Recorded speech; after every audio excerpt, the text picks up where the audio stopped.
Good morning dear students, मैं गिरिराज कुमार प्रजापति आपका Hindi teacher. कैसे हैं प्यारे बच्चों? आशा करता हूं आप सारे बच्चे ठीक होंगे, अच्छे होंगे। बच्चों आज हम पढ़ाएंगे आपको पाठ 10 बाघ और हाथी। ये हिंदी नंदिनी बुक का चैप्टर 10 है जिसका नाम है बाघ और हाथी। चैप्टर को पढ़ाने से पहले बच्चों मैं कुछ आपको ओरल बातें बताना चाहता हूँ, उसको आप विशेष ध्यान से समझें। इस चैप्टर में बच्चों दो जानवरों के बारे में बताया गया है, एक हाथी के बारे में है और एक बाघ के बारे में है। ये बाघ हमारा राष्ट्रीय पशु है और जो हाथी है वो बहुत भारी भरकम और जंगल में रहने वाला और एक बहुत मानवीय इसको जानवर कह सकते हैं आप, ठीक है। तो इन दो जानवरों के बारे में इस चैप्टर में है, नंबर 1 हाथी और नंबर 2 बाघ। तो बच्चों मैं आपको इस चैप्टर की रीडिंग करके बताता हूँ और आप बहुत ध्यान से समझेंगे। बहुत ही इंटरेस्टिंग और अच्छा टॉपिक है आज का, बाघ और हाथी। तो आइए बच्चों इस चैप्टर को समझते हैं। जंगल हमें अनोखा और सुंदर लगता है, पर जंगल की शान है बाघ और हाथी। ये अपनी तरह से जंगल की सुंदरता और रोमांच को बढ़ाते हैं। शायद इसीलिए पुराने ज़माने की कहानियों और लोक कथाओं में भी बाघ और हाथी का बार बार वर्णन मिलता है। ज़्यादातर कहानियों में उनके बल और प्रभाव की तारीफ होती है। बच्चों जंगल हमें अनोखा और सुंदर लगता है, पर जंगल की शान है बाघ और हाथी। अगर आप जंगल की बात करें बच्चों, फॉरेस्ट अंग्रेजी में कहते हैं, तो जंगल की बात करें तो जहाँ पर बाघ और हाथी नहीं होंगे तो वो जंगल सूना सूना सा लगता है। और ये अपनी अपनी तरह से जंगल की सुंदरता और रोमांच को बढ़ाते हैं। जब इनमें झगड़ा होता है आपस में तो कभी कभी क्या होता है, सारे जानवर इधर उधर चले जाते हैं और जब तक बाघ और हाथी में से एक ना भाग जाए तब तक वो लड़ाई रुकती नहीं है, ऐसा इस चैप्टर में बताया गया है। बाघ इतना चुस्त फुर्तीला और बलशाली जानवर है कि शायद ही जंगल का कोई और जानवर उसका मुकाबला कर पाए। बाघ जो है इधर वाला, जिसके शरीर पर काली धारियाँ होती हैं बच्चों, इसको इंग्लिश में टाइगर कहते हैं। इंग्लिश में क्या कहते हैं इसको? बाघ को इंग्लिश में TIGER, टाइगर, ठीक है। टाइगर मतलब चीता, वही बाघ है ये, तो इसको इंग्लिश में टाइगर कहते हैं। इतना चुस्त और फुर्तीला और बलशाली जानवर है कि शायद ही जंगल का कोई और जानवर उसका मुकाबला कर पाए। बाघ की पहचान इसकी काली धारियाँ हैं। बाघ की पहचान इसकी बच्चों क्या हैं? काली धारियाँ हैं, जिसके कारण यह धारियों वाला जानवर भी कहलाता है। इस कारण ये धारियों वाला जानवर भी कहलाता है। अंग्रेजी में इसे टाइगर कहते हैं, मैंने बताई दिया आपको। बाघ की एक और खासियत इसका पारिवारिक जीवन है। बाघ की बात चल रही बच्चों, इस साइड में बाघ की बात चल रही है। बाघ की एक और खासियत इसका पारिवारिक जीवन है। यह अपनी पत्नी और बच्चों से बहुत प्यार करता है। कौन करता है? बाघ अपनी पत्नी और बच्चों से बहुत प्यार करता है। वैसे शिकार तो ज़्यादातर बाघिन ही करती है। बाघ के परिवार में बच्चों शिकार जो है बाघ नहीं करता, बाघिन करती। बाघिन मतलब बाघ का स्त्रीलिंग क्या है? अभी मैंने पिछले चैप्टर में पढ़ाया था आपको प्रखर, हिंदी प्रखर में, कि बाघ का स्त्रीलिंग बाघिन। तो बाघिन कौन हुई? बाघ की पत्नी। तो शिकार जो है ज़्यादातर कौन करती है? बाघिन करती है। और वही बच्चों को शिकार करने लायक तथा आत्मनिर्भर बनाती है। आत्मनिर्भर का मतलब है बाघिन जो है अपने बच्चों को शिकार करना सिखाती है। इसे कहते हैं आत्मनिर्भर बनाना। बाघ छोटे मोटे जानवरों की तो परवाह ही नहीं करता, वे तो उसकी एक गर्जना से ही थरथरा जाते हैं। जब जंगल में बाघ होता है और अगर बाघ एक दहाड़ मार दे तो छोटे मोटे जानवर तो वैसे ही भाग जाते हैं। जंगली सूअर या हाथी उसे चुनौती दें तो कई बार भिड़ंत बड़ी रोमांच हो जाती है। जंगली सूअर और हाथी में, और जब जंगली सूअर, हाथी और बाघ में जब भिड़ंत होती है या लड़ाई होती है तो बहुत रोमांचकारी लड़ाई होती है। कभी कभी दो बाघ भी आपस में भिड़ जाते हैं और जंगली सूअर, हाथी और बाघ इनमें तो लड़ाई होती है। कभी कभी क्या होता है बच्चों, आपस में दो बाघ भी लड़ाई करते हैं, आपस में लड़ जाते हैं दो बाघ। ऐसी हालत में जब तक एक बाघ खत्म ना हो जाए या मैदान छोड़कर भाग ना जाए तब तक मुकाबला चलता रहता है। दोनों चाहे कितने ही लहूलुहान क्यों ना हो जाएं, लड़ाई नहीं रुकती। लहूलुहान का मतलब होता है प्यारे बच्चों एक दूसरे के खून निकलना, ब्लड निकलना। आपस में जब लड़ाई लड़ते हैं दो बाघ या शेर और बाघ या फिर हाथी और बाघ आपस में जब लड़ते हैं तो तब तक लड़ाई नहीं रुकती है जब तक कि एक जानवर लहूलुहान ना हो जाए, मतलब उसके शरीर से ब्लड ना निकलने लगे, तब तक लड़ाई नहीं रुकती है। नेक्स्ट पेज पे आते हैं बच्चों। आज जंगल के राजा बाघ पर संकट मंडराता जा रहा है। आज जंगल के राजा बाघ पर संकट मंडराता का जाता मतलब है इससे खतरा पैदा हो रहा है, मतलब बाघों की संख्या जंगल में निरंतर कम हो रही है। इसे कहेंगे कि बाघों की संख्या पर संकट मंडराता जा रहा है, मतलब बाघों की संख्या जो है कम होती रही है। अब क्यों कम हो रही है, इसको आगे चैप्टर में जानते हैं। इसका कारण बताया गया है। गिर और कान्हा सहित बहुत से अभयारण्यों में बाघों की संख्या तेजी से घटती जा रही है।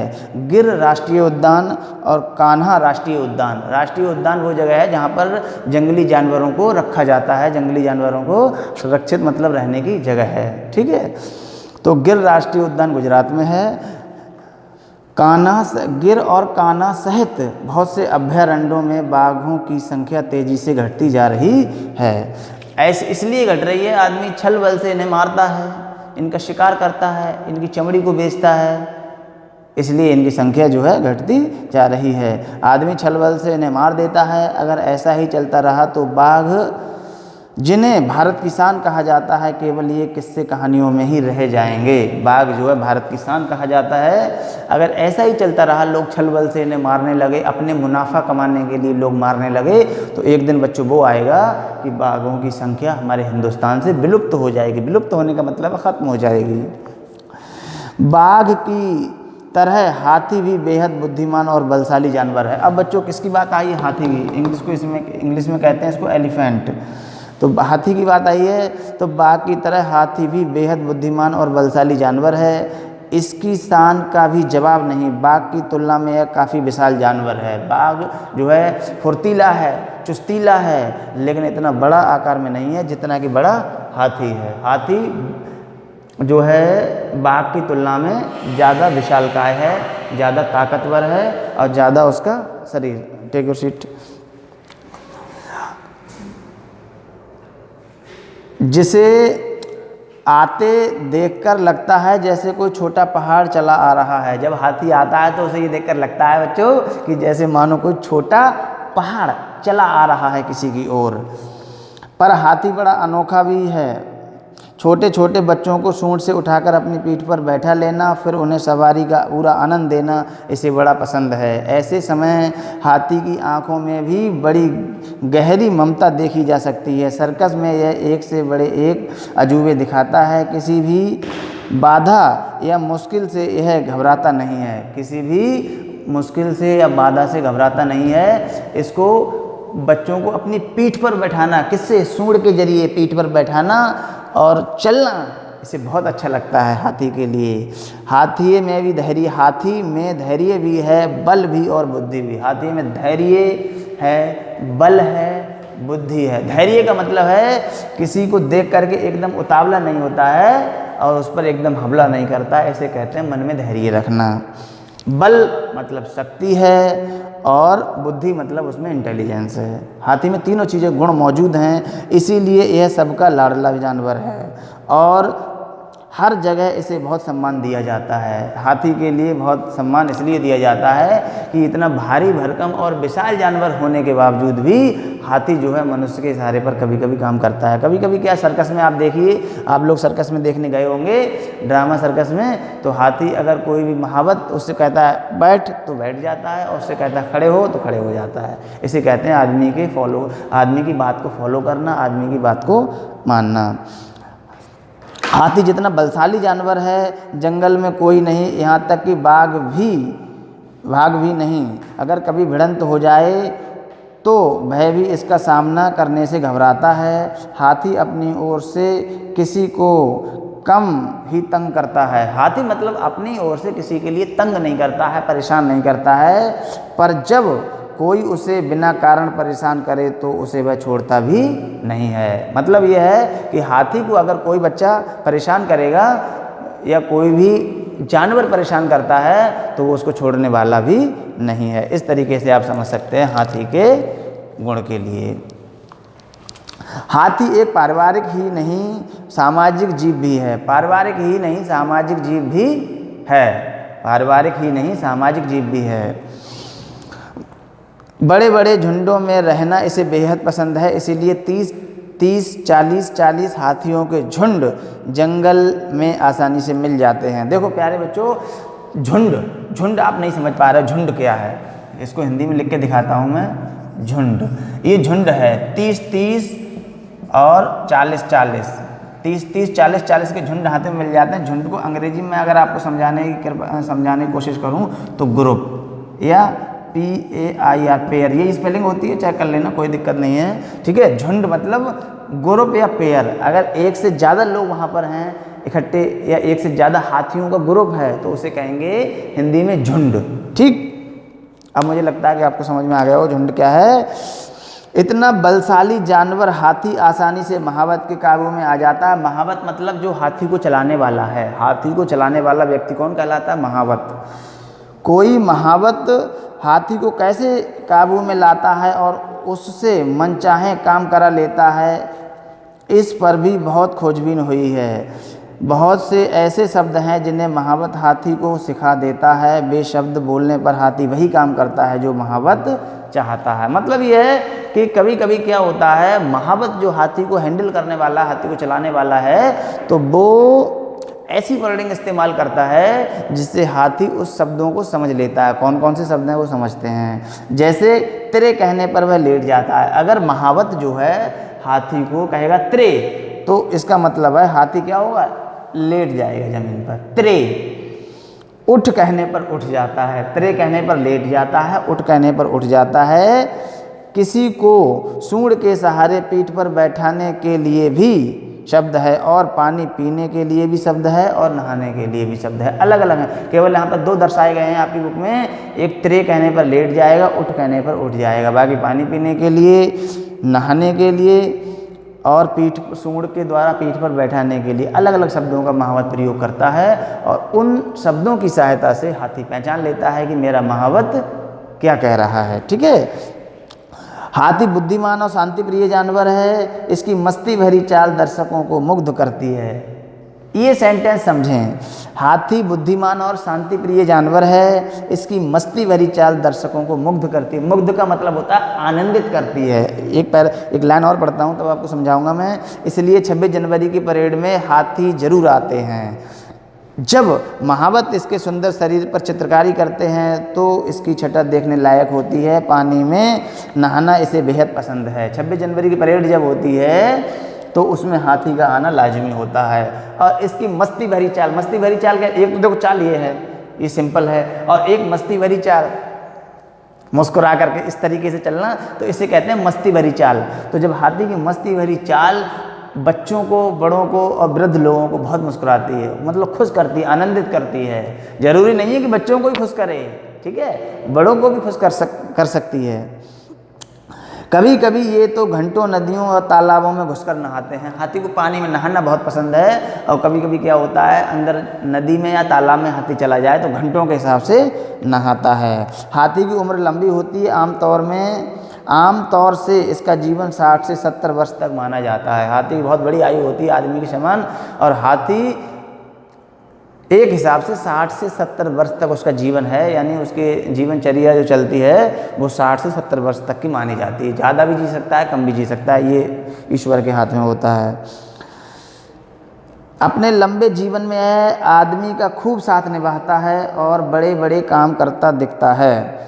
नदी किनारे लकड़ी के भारी भारी लट्ठों को ले जाने का काम अक्सर हाथी ही करते हैं। नदी किनारे लकड़ी के भारी भारी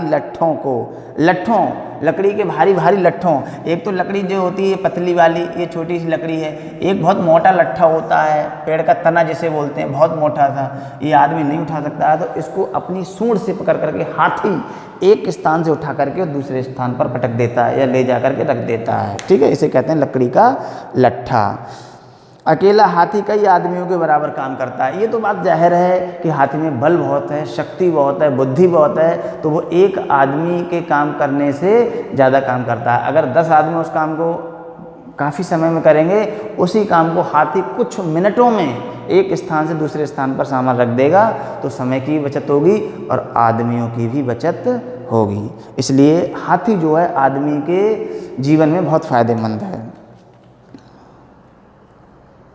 हाथी और बाघ सिर्फ जंगल की शान ही नहीं, हम मनुष्यों के जीवन की भी शान और शोभा हैं। हाथी और बाघ, ये बाघ है, ये इधर का हाथी है, ये जंगल की ही शान नहीं है, हमारे मनुष्य की भी शान है। क्यों? क्योंकि मनुष्य को इनसे काफ़ी कुछ लाभ हैं। आज वे संकट में है, संकट मतलब परेशानी में है। क्यों? क्योंकि आदमी अपने छल बल से, अपने मुनाफे के लिए, अपने फ़ायदे के लिए इनको नष्ट करता जा रहा है, इनकी हड्डियों को बेचता है, इनका शिकार करता है, इन्हें मार देता है। तो ये मतलब है आदमी अपने फ़ायदे के लिए इनको कहीं ना कहीं नष्ट करता जा रहा है। इसके लिए हम और आप जिम्मेदार हैं और कोई जिम्मेदार नहीं है। ये चिंता की बात है। हम सबको उसके संरक्षण के लिए मिलजुल कर प्रयास करना चाहिए। संरक्षण का मतलब है हाथी और बाघ का रखरखाव करना, हाथी और बाघ का बचाव करना। उन्हें हम और आप नहीं मारेंगे मिल करके तो ये हमारे जंगल की शान रहेंगे और इनकी प्रजातियां जो हैं आगे बढ़ती रहेंगी। ठीक है, अदरवाइज इनकी प्रजातियां और इनकी संख्या कम होती जाएगी और ये केवल किस्से और कहानियों तक में ही सीमित रह जाएंगे। ये चैप्टर बच्चों आपका पूरा हुआ और आई होप, मुझे लगता है आपको क्लियर हो गया होगा कि हाथी और बाघ जंगल की शान किस प्रकार हैं। ये मैंने आपको समझा दिया। अब मैं आपको आइए बुक वर्क समझाने की कोशिश करता हूँ। फटाफट समझ लेते हैं इसका बुक वर्क, यानी किताब का जो अभ्यास कार्य है वो मैं बताता हूँ, पढ़ के आप समझ लें फटाफट। बाघ के शरीर पर काली धारियाँ होती हैं, सही, ये मैंने पढ़ाया था अभी। आप बाघ को अपनी पीठ पर बच्चों को बैठा लेना और सवारी कराना पसंद है, बिल्कुल गलत। हाथी के लिए है, बाघ के लिए नहीं है। अभी मैंने चैप्टर डिक्टेट किया है आपको। हाथी झुंड में रहने वाला प्राणी है, बिल्कुल सही है। हाथी देखो अभी मैं समझाया, 30-40 के झुंड में, झुंड मतलब ग्रुप। ठीक, 26 जनवरी की परेड में बाघ जरूर आते हैं, गलत। बाघ नहीं आते हैं, हाथी आते हैं, सब कुछ बता दिया है मैंने आपको। हाथी की मस्ती भरी चाल दर्शकों को मुग्ध करती है। मुग्ध का मतलब खुश, अभी मैंने चल के दिखाया था आपको, आप समझ सकते हैं, ये बात सही है।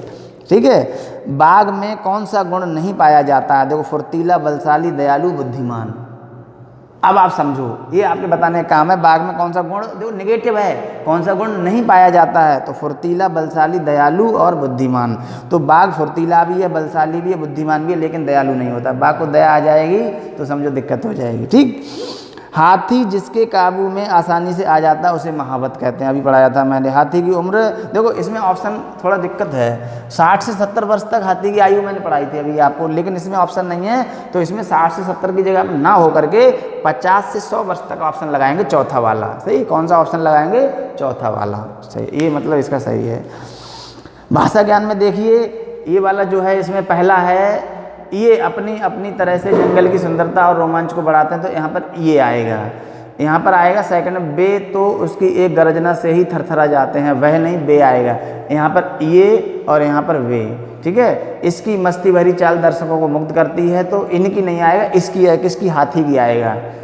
पानी में नहाना इसे बेहद पसंद है, इससे किसे? हाथी के लिए, अभी पढ़ाया था मैंने आपको। आज वे संकट में है, कौन कौन संकट में है आप बताइए? आज बे मतलब दे, यानी प्लूरल है, अंग्रेजी के हिसाब से समझिए। तो हाथी यानी हाथी और बाघ, ये दोनों संकट में, इसलिए यह संकट में नहीं है, वे संकट में है। ठीक है, ऐसे समझ सकते हैं।